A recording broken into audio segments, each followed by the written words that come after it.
जय हिंद साथियों। Prajapati digital world में आप सभी का हार्दिक स्वागत है। साथियों, आज हम बात करने वाले हैं उत्तर प्रदेश के त्रिस्तरीय पंचायत चुनाव को लेकर।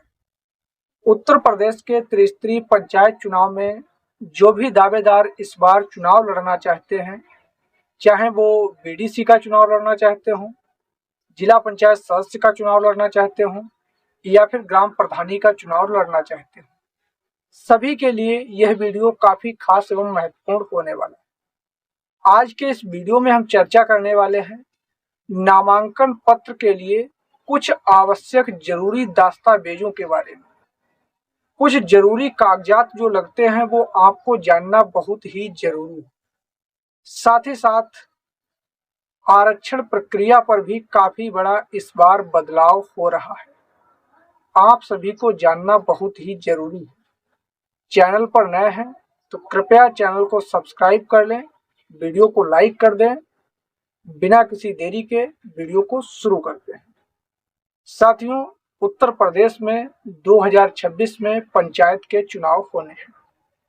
पंचायत चुनाव के अंतर्गत ग्राम प्रधानी का चुनाव, बीडीसी का चुनाव, जिला पंचायत सदस्य का चुनाव, सबसे अहम भूमिका रहती है ग्राम प्रधानी के चुनाव।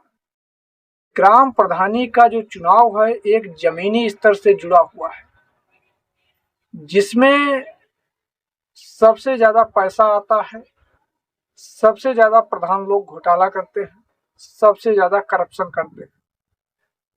इसीलिए इस चुनाव पर सबसे ज्यादा लोग खड़े होते हैं, चुनाव में आते हैं।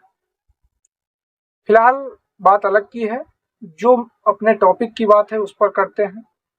आप भी चुनाव में आना चाहते हैं, प्रधानी का चुनाव लड़ना चाहते हैं, तो आपको जरूरी कागजात के बारे में जानना बहुत ही जरूरी है।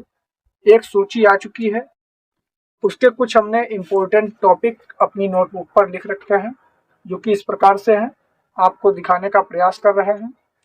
यूपी पंचायत इलेक्शन 2026, इसके लिए कुछ जरूरी कागजात हैं, उनकी सूची हमारे पास आ चुकी है। उनमें से इम्पोर्टेंट बता दें। नंबर 1 है आयु प्रमाण पत्र, जिसे कहते हैं एज प्रूफ। आपके पास एज प्रूफ क्या है?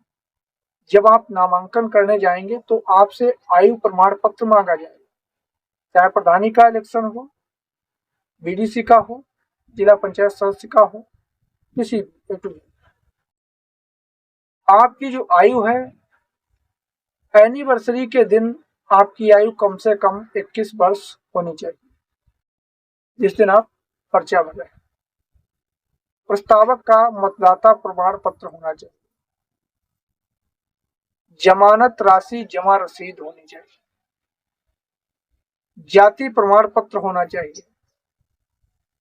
जाति प्रमाण पत्र किसे कहते हैं? Caste certificate. एससी, ओबीसी, महिला उम्मीदवार हैं यदि आप, तो आपको कास्ट सर्टिफिकेट ले जाना बहुत ही जरूरी है। चाहे आप एससी कैटेगरी में आते हो, चाहे ओबीसी कैटेगरी में आते हो, चाहे आप महिला हो, सभी के लिए लगता क्या लगता है? जाति प्रमाण पत्र। अनुमोदन हेतु नोटरीकृत होना भी जरूरी है। ऐसा नहीं है मनुआ जहां से लेकर चल रही है, अनुमोदन हेतु जो है नोटरीकृत भी होना चाहिए, तभी आपका मान्य होगा, अन्यथा आपका रिजेक्शन कर दिया। ये तो इतने काम की बात हुई, जरूरी जो आवश्यक दस्तावेज थे, जरूरी कागजात। इसके बाद में बात आती है कहाँ पर? आरक्षण के मामले। सबसे ज्यादा आरक्षण को लेकर लोग परेशान। तो आरक्षण जो है फिलहाल अभी तक तो बताया जा रहा है कि रोटेशनल सिस्टम के माध्यम से ही काम करेगा। रोटेशनल सिस्टम इस बार भी लागू किया जा रहा है। रोटेशनल सिस्टम का आप लोग पहले से ही जानते हैं कि क्या फंडा होता है, कैसे क्या काम करता है। 4 कैटेगरी हैं, एससी, ओबीसी, जनरल और महिला। घुमा घुमा कर सीरियल वाइज इधर से उधर लाना रोटेशनल सिस्टम का कार्य होता है। समझ में आया? 2 कड़े नियम इस बार लागू हो रहे हैं, वो भी जान लीजिएगा। 2 कड़े नियम ये हैं, शैक्षणिक योग्यता। शैक्षणिक योग्यता पर बहुत तेजी से ध्यान दिया जा रहा है। मिनिमम आप हाई स्कूल या फिर इंटरमीडिएट किए होने चाहिए, तभी आप चुनाव के लिए एलिजिबल हैं, अन्यथा आप एलिजिबल नहीं है। दूसरा है 2 बच्चों से ऊपर बच्चे नहीं होने चाहिए। 2 बच्चों वाला कानून काफी तेजी से इस बार अप्लाई किया जा रहा है, हो सकता है लागू हो जाए, इस पर बात संज्ञान में चल रही। तो 2 बच्चों वाला जो कानून है उसको लेकर आप अभी परेशान ना हो फिलहाल, लेकिन शैक्षणिक योग्यता को जरूर लागू किया जाए। समझ में आया? जानकारी को इतना ही रखते हैं। तब तक के लिए जय हिंद, वंदे मातरम।